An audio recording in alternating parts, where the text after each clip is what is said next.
Rifat enterprise একটি ব্যবসা প্রতিষ্ঠান 2017 সালের ডিসেম্বর মাসে উক্ত ব্যবসা প্রতিষ্ঠানের ঘটনাগুলো সংঘটিত হয়েছে। এখানে কতিপয় ঘটনা দেওয়া রয়েছে। আমাদের ক নম্বর অঙ্কে বলা হয়েছে ব্যবসায়িক লেনদেন নয় এমন ঘটনাসমূহ চিহ্নিত করে মোট পরিমাণ নির্ণয় করো।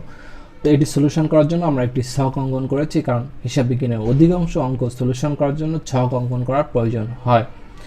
এই ছকের ভিতরে আমরা দুইটি ঘটনা অন্তর্ভুক্ত করেছি। একটি হচ্ছে ডিসেম্বর 10 তারিখ মালিক ব্যাংক হতে ব্যক্তিগত প্রয়োজনে ঋণ গ্রহণ করেন 40,000 টাকা, এবং ডিসেম্বর 15 তারিখ 45,000 টাকা আসবাবপত্র ক্রয়ের ফরমায়েশ প্রদান। কারণ এই দুটি ঘটনা লেনদেন নয়। তো আমরা কিভাবে বুঝবো একটি ঘটনা লেনদেন কি লেনদেন নয়?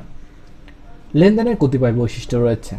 সকল বৈশিষ্ট্য আমাদের জানার প্রয়োজন নেই, শুধুমাত্র একটি বৈশিষ্ট্য আমরা জানলেই কিন্তু বুঝতে পারবো যে আসলে এই ঘটনাটি লেনদেন কি লেনদেন নয়। সেটি হচ্ছে হিসাব সমীকরণের প্রভাব।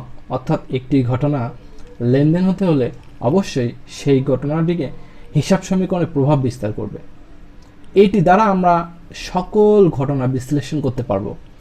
তো এটি বিশ্লেষণ করা একটু জটিল, এই জন্য আমরা আরেকটি বৈশিষ্ট্য দেখব যে আর্থিক অবস্থার পরিবর্তন। অর্থাৎ ব্যবসায় যদি আর্থিক অবস্থার পরিবর্তন করে তাহলে ওই ঘটনাটিকে আমরা লেনদেন বলবো। মালিক ব্যাংক হতে ব্যক্তিগত প্রয়োজনে ঋণ গ্রহণ করেছেন 40,000 টাকা। এটি কিন্তু মালিকের ব্যক্তিগত ব্যাপার, এটি ব্যবসা সংশ্লিষ্ট নয়। আমরা ব্যবসায়ের হিসাব সংরক্ষণ করছি, মালিকের ব্যক্তিগত হিসাব কিন্তু সংরক্ষণ করছি না।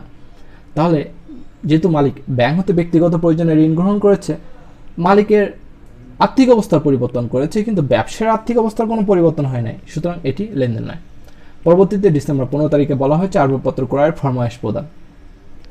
এই ঘটনার ফলে ব্যবসার আর্থিক অবস্থার কোনো পরিবর্তন হয় নাই, কারণ আমরা আসবাবপত্র ক্রয়ের ফরমায়েশ দিয়েছি। ফরমায়েশের ইংরেজি শব্দ হচ্ছে অর্ডার, আর অর্ডারের বাংলা শব্দ হচ্ছে আদেশ। অর্থাৎ ফরমায়েশের সমার্থক শব্দ হচ্ছে আদেশ। আমরা আসবাবপত্র ক্রয়ের আদেশ দিয়েছি, তিনি আমাদের এখন আসবাবপত্র প্রেরণ করেন নাই বা আমরা তাকে টাকা পরিশোধ করে দেই নাই, সুতরাং ব্যবসায় আর্থিক অবস্থার কোনো পরিবর্তন হয় নাই, সুতরাং এই ঘটনাটি লেনদেন নয়। তাহলে লেনদেন নয়, মোট টাকার পরিমাণ হচ্ছে 85,000 টাকা। এটি ছিল ক নম্বর অঙ্কের সলিউশন। খ নম্বর অঙ্কে বলা হয়েছে ঘটনার সমূহতে লেনদেন চিহ্নিত করে সমীকরণ পদ্ধতিতে তার কারণ ব্যাখ্যা করো। আর এটি সমাধানের জন্য আমরা একটি ছক অঙ্কন করেছি, সেটা হচ্ছে তারিখ। এখানে আমরা তারিখ লিখব, এরপর লিখেছি লেনদেন কিনা, অর্থাৎ ওই ঘটনাটি লেনদেন কিনা। যদি লেনদেন হয় তাহলে আমরা লেনদেন লিখব। এরপর আমরা কারণ সহ ব্যাখ্যা লিখব, অর্থাৎ হিসাব সমীকরণ A=L+C এই হিসাব সমীকরণে বিশ্লেষণ করে আমরা ব্যাখ্যা লিখব। আমাদের কিন্তু বলা হয়েছে ঘটনার সমূহতে লেনদেন চিহ্নিত করে, অর্থাৎ এই ঘটনার ভিতরে যেগুলো লেনদেন শুধু ওইগুলোর ব্যাখ্যা লিখতে বলা হয়েছে। পূর্বে আমরা লিখেছি ডিসেম্বর 10 তারিখ এবং ডিসেম্বর 15 তারিখ লেনদেন নয়, সুতরাং বাকি যে ঘটনাগুলো রয়েছে সব ঘটনাগুলোই লেনদেন। এই জন্য আমরা সব ঘটনাগুলো লিখেছি এবং আমরা ব্যাখ্যা লিখব হিসাব সমীকরণে। ডিসেম্বর 1 তারিখে বলা হয়েছে 5 লক্ষ টাকা নিয়ে ব্যবসা শুরু করা হলো। এই ঘটনাটি লেনদেন, আমরা লেনদেন লিখেছি।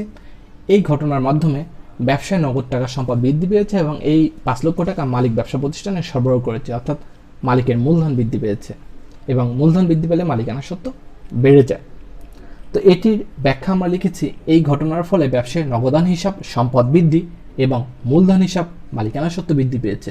অর্থাৎ হিসাব সমীকরণে A=L+E এর এ বৃদ্ধি ও ই বৃদ্ধি পেয়েছে, কারণ সম্পদকে এ দ্বারা প্রকাশ করা হয়, এ অর্থ অ্যাসেট, এবং মালিকানা সত্ত্বকে ই দ্বারা প্রকাশ করা হয়, ই অর্থ ইকুইটি অর্থাৎ মালিকানা সত্ত্ব। পরবর্তীতে ডিসেম্বর 3 তারিখে বলা হয়েছে ব্যাংকে 50,000 টাকা নিয়ে একটি হিসাব খোলা হলো।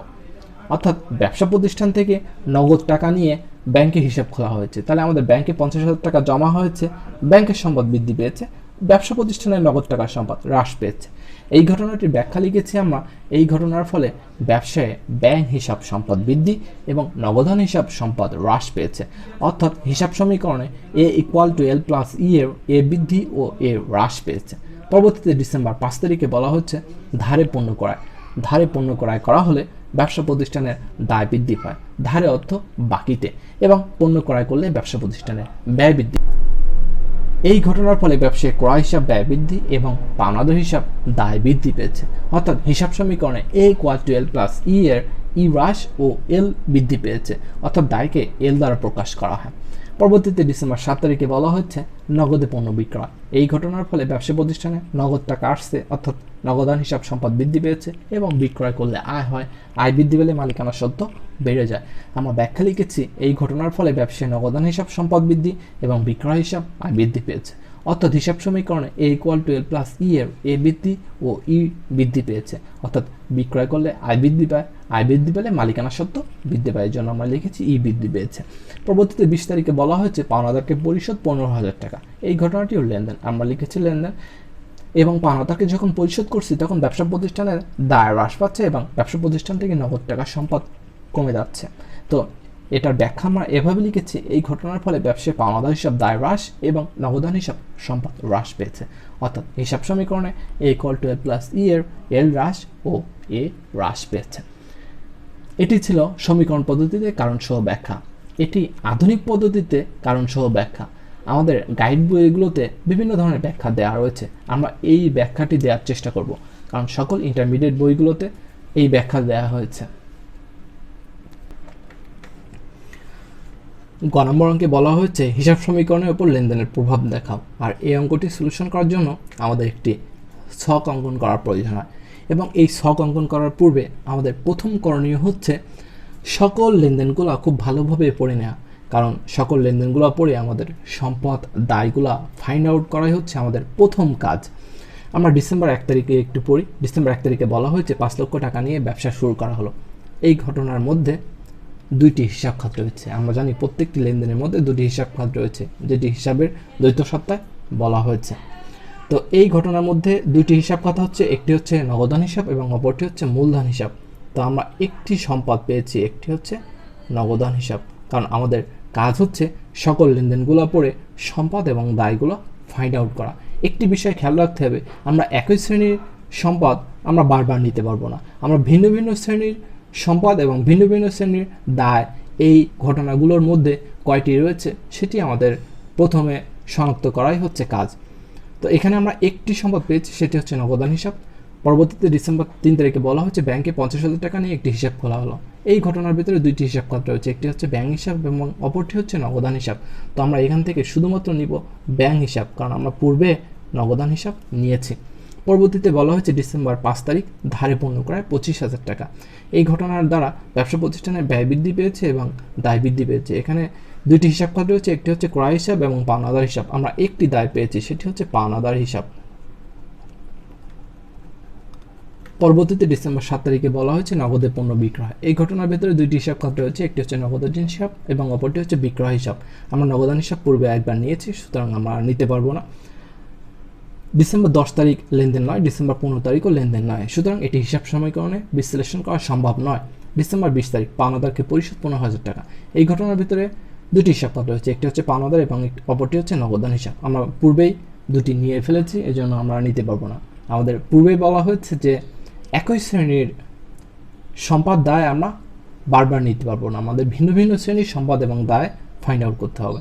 তো এই জন্য আমরা দুইটি সম্পদের ঘর লিখেছি এবং একটি দায়ের ঘর লিখেছি। এখানে প্লাস, ইকুয়াল, তারিখ, মালিকানা সত্ত্ব এবং মন্তব্য এটি কনস্ট্যান্ট, অর্থাৎ প্রত্যেকটি অঙ্কে একই থাকবে, শুধুমাত্র আমাদের সম্পদ এবং দায়ের পরিমাণ এই ছকগুলো বাড়বে। আমাদের লেনদেনগুলো পড়ে বুঝতে হবে যে কয়টি সম্পদ এবং কয়টি দায় রয়েছে। যদি একাধিক সম্পদ থাকে একাধিক সম্পদের ঘর, একাধিক দায় থাকে একাধিক দায়ের ঘর আমাদের অঙ্কন করতে হবে।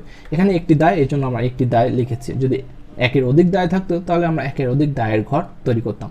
তো আমরা এখন সলিউশনে ফিরে যাই।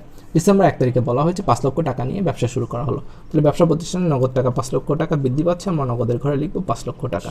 এবং ব্যবসা প্রতিষ্ঠানের মালিকানা সত্ত্ব 5 লক্ষ টাকা বৃদ্ধি পাচ্ছে, আমরা মালিকানা সত্ত্বের ঘরে লিখব 5 লক্ষ টাকা।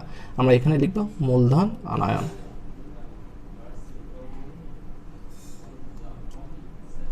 পরবর্তীতে ডিসেম্বর 3 তারিখে বলা হয়েছে ব্যাংকে 50,000 টাকা নিয়ে একটি হিসাব খোলা হলো। তাহলে ব্যাংকে আমরা হিসাব খুলছি 50,000 টাকা দিয়ে, ব্যবসা প্রতিষ্ঠানে 50,000 টাকা হ্রাস পাচ্ছে এবং আমাদের ব্যাংকে 50,000 টাকা বৃদ্ধি পাচ্ছে। পরবর্তীতে ডিসেম্বর 5 তারিখে বলা হয়েছে ধারে পণ্য ক্রয় 25,000 টাকা। ধারে পণ্য ক্রয় করা হয়েছে, আমাদের ব্যবসা প্রতিষ্ঠানে দায় বৃদ্ধি পাচ্ছে 25,000 টাকা, আমরা পাওনাদারের ঘরে লিখব 25,000 টাকা।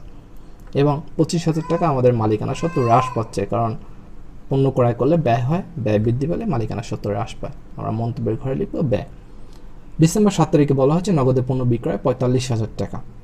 আমরা নগদে পণ্য বিক্রয় করেছি, ব্যবসা প্রতিষ্ঠানে নগদ টাকার সম্পদ বৃদ্ধি পেয়েছে 45,000 টাকা, আমরা নগদের ঘরে লিখব 45,000 টাকা। এবং বিক্রয় করলে আয় হয়, আয় বৃদ্ধি পেলে মালিকানা সত্ত্ব বৃদ্ধি পায়, এই জন্য আমরা মালিকানা সত্ত্বের ঘরে লিখেছি 45,000 টাকা, এখানে লিখব আয়।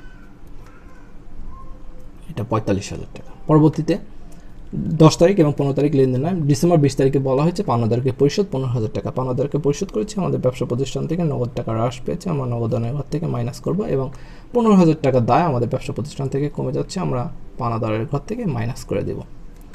এই ছিল সকল লেনদেনের হিসাব সমীকরণের বিশ্লেষণ। এখন আমরা যোগ করব, যোগ করলে আমাদের টোটাল ফলাফল যদি মিলে যায় তাহলে বুঝতে আমাদের অঙ্ক হয়েছে।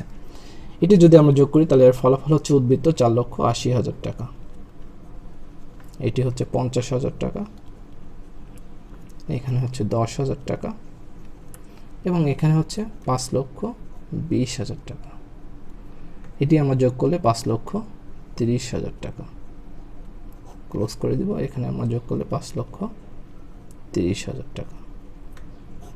এটি হচ্ছে উদ্বৃত্ত করে আমরা বসাবো, আর এটি হচ্ছে মোট অর্থাৎ যোগ করে বসাবো। এখানে আমরা লিখবো ইকুয়াল, এটা হচ্ছে প্লাস। এই সবগুলোর ঘরে আমরা ইকুয়াল এবং প্লাস বসিয়ে দিব, সেটি দিলে সবচেয়ে বেটার হয়। এখানে লিখবো ইকুয়াল,